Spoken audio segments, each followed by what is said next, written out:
Welcome to the session. पिछले part में आपने देखा चैप्टर 1 में कि किस तरीके से भारत के सामने आजाद होने के बाद क्या क्या चुनौतियां थीं। उन चुनौतियों को संविधान में दिए गए जो मूलभूत तत्व थे उनके आधार पर हमने कैसे एक एक कर पार करने की कोशिश की।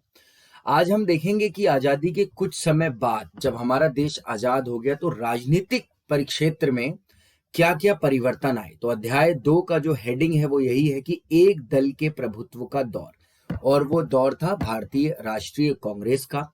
क्योंकि आजादी के समय जो एक तरीके से हम कह सकते हैं कि मेन स्ट्रीम में अगर कोई एक राजनीतिक दल जिसने कि भारत के नेशनल मूवमेंट का, स्वतंत्रता के आंदोलन का अगर हम कहें कि नेतृत्व किया था, तो वो दल था भारतीय राष्ट्रीय कांग्रेस।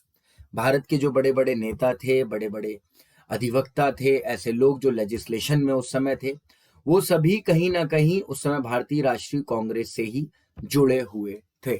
तो ये बात बहुत ही लाजमी थी कि आजादी के बाद भी भारत की जो कमान है वो कांग्रेस के ही हाथ में रहने वाली थी। और कांग्रेस की जो आइडियोलॉजी थी, जिसको कि वो आजादी मिलने से पहले डिक्लेयर कर चुके थे कि अगर भारत आजाद होता है और अगर कांग्रेस ही वहां पर मेन स्ट्रीम में रहती तो आने वाले भारत की नींव कैसे पड़ेगी, ये भी बहुत हद तक स्थिति कांग्रेस ने, चाहे वो अपना लाहौर अधिवेशन हो 1929 का, या फिर भारतीय जो स्वतंत्रता जो आंदोलन के दौरान उसके बाद के आंदोलन रहे, चाहे 1935 का जो इंडिया का एक्ट आया था उस पर जो कांग्रेस ने अपना अपना एक तरीके से कहें रिप्रेजेंटेशन दिया, नेहरू रिपोर्ट में जो चीजें निकल करके आई थी, उन सभी से कहीं ना कहीं एक अंदाजा रह गया था कि आने वाला भारत एक मॉडरेट और लिबरल नेचर का भारत होगा। और नेहरू जो कि खुद एक प्लान्ड वे ऑफ इकोनॉमी के पक्षधर थे, तो कहीं ना कहीं सोवियत यूनियन के रास्ते पर ही हम चले थे। अब हम देखेंगे कि राजनीति के क्षेत्र में वहां पर कैसा हुआ। मैंने चुनौतियां आपको बताई थी पिछले चैप्टर में कि क्या क्या चुनौतियां थी और उनको जूझते हुए राष्ट्र निर्माण कैसे करना था। 26 नवंबर 1949 को हमारा संविधान अंगीकृत हो गया और 24 जनवरी 1950 पर इस पर हस्ताक्षर हुए। जो संविधान सभा के हमारे सदस्य थे उन्होंने इस पर हस्ताक्षर किए और 26 जनवरी 1950 को हमारा संविधान लागू हो गया।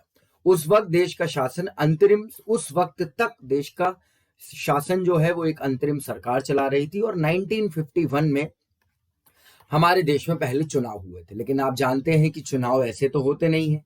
चुनाव करवाने के लिए एक चुनाव आयोग की जरूरत थी, जिसके बारे में भारत के संविधान में बताया गया। संविधान के अनुच्छेद 324 में चुनाव आयोग के बारे में जानकारी दी गई और भारत के स्वतंत्र भारत के पहले चुनाव आयुक्त बने श्री सुकुमार सेन। ये हमारे देश के पहले चुनाव आयुक्त थे।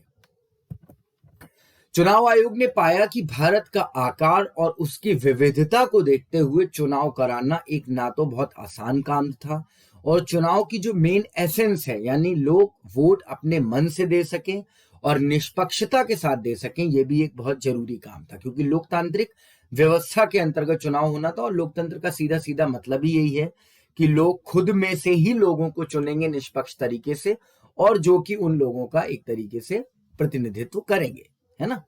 तो फिर मतदाता सूची की बात निकल करके आई कि मतदाता सूची में वयस्क मताधिकार एक बनना था, क्योंकि 18 साल उस समय, जो बाद में संविधान संशोधन के द्वारा जो है वो उसको उम्र को घटा करके 18 साल किया गया था 66वें संविधान संशोधन के द्वारा।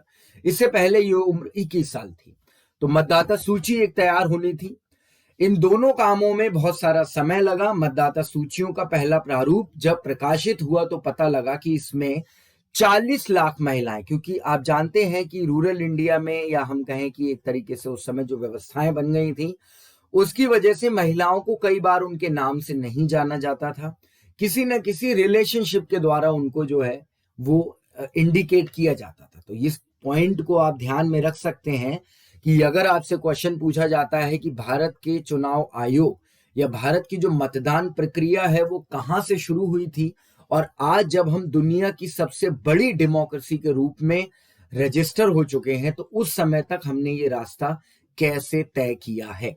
तो महिलाओं को अल्लाह की बेटी या फिर फला की बीवी के रूप में जो है वो दर्ज किया था। यानी बेसिकली जो एक हम कह सकते पैटर्नल जो व्यवस्था थी, पैट्रियार्की की जो व्यवस्था थी, पॉलिटिकल साइंस में आपने ये पढ़ा होगा, और ये पैट्रियार्कल व्यवस्था के अंतर्गत ही उनको जो है वो इंडिकेशन दिए गए थे और चुनाव आयोग ने ऐसी प्रविष्टियों को मानने से इनकार कर दिया।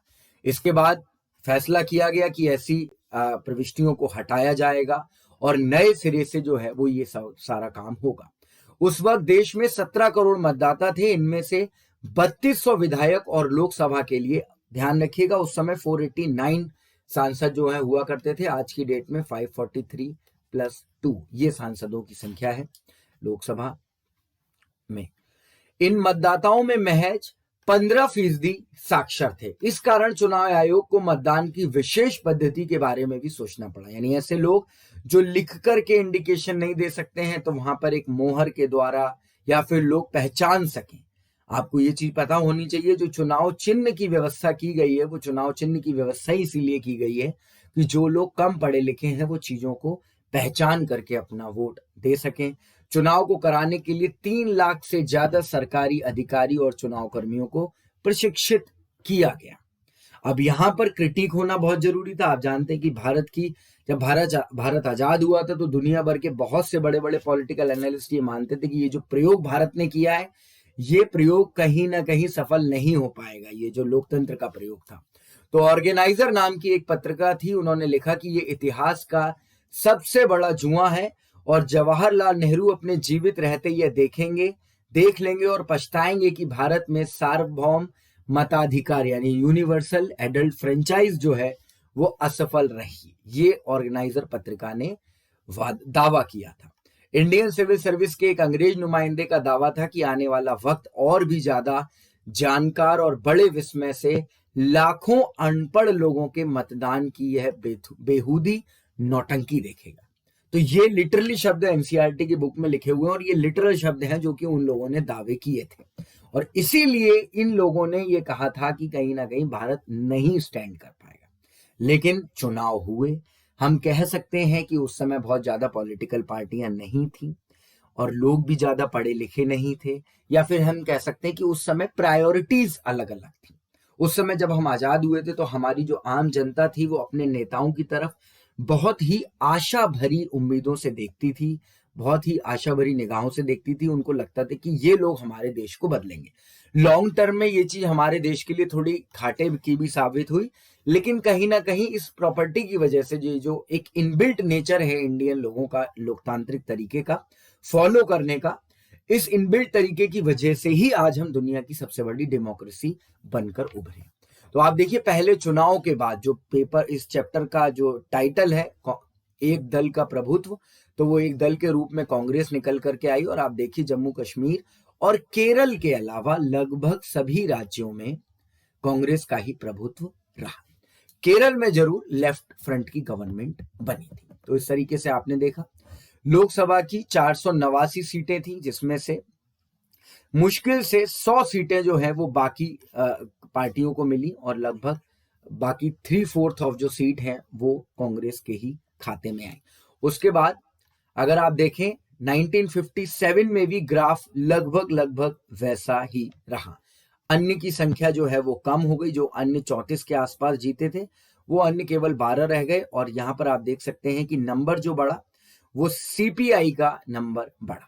ठीक है, तो सीपीआई उस समय एक ऐसी पार्टी थी जो आप कह सकते हैं कि कांग्रेस को टक्कर दे रही थी और आज भी सीपीआई जहां जहां भी इंस्ट्रूमेंटल है हमारे देश में अपनी एक अलग तरीके की आइडियोलॉजी के द्वारा अभी भी लोगों का ध्यान बनाए रखने में वो कामयाब रहे।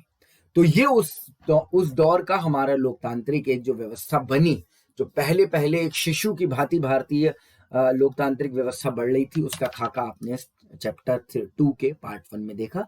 अगले टॉपिक्स आप इसी चैप्टर के अगले पार्ट में देखेंगे। एग्जाम रेस हिंदी को जरूर सब्सक्राइब करिए, यहाँ पर बहुत ही इंपॉर्टेंट सेशन डेली अपलोड होते हैं। Thank you.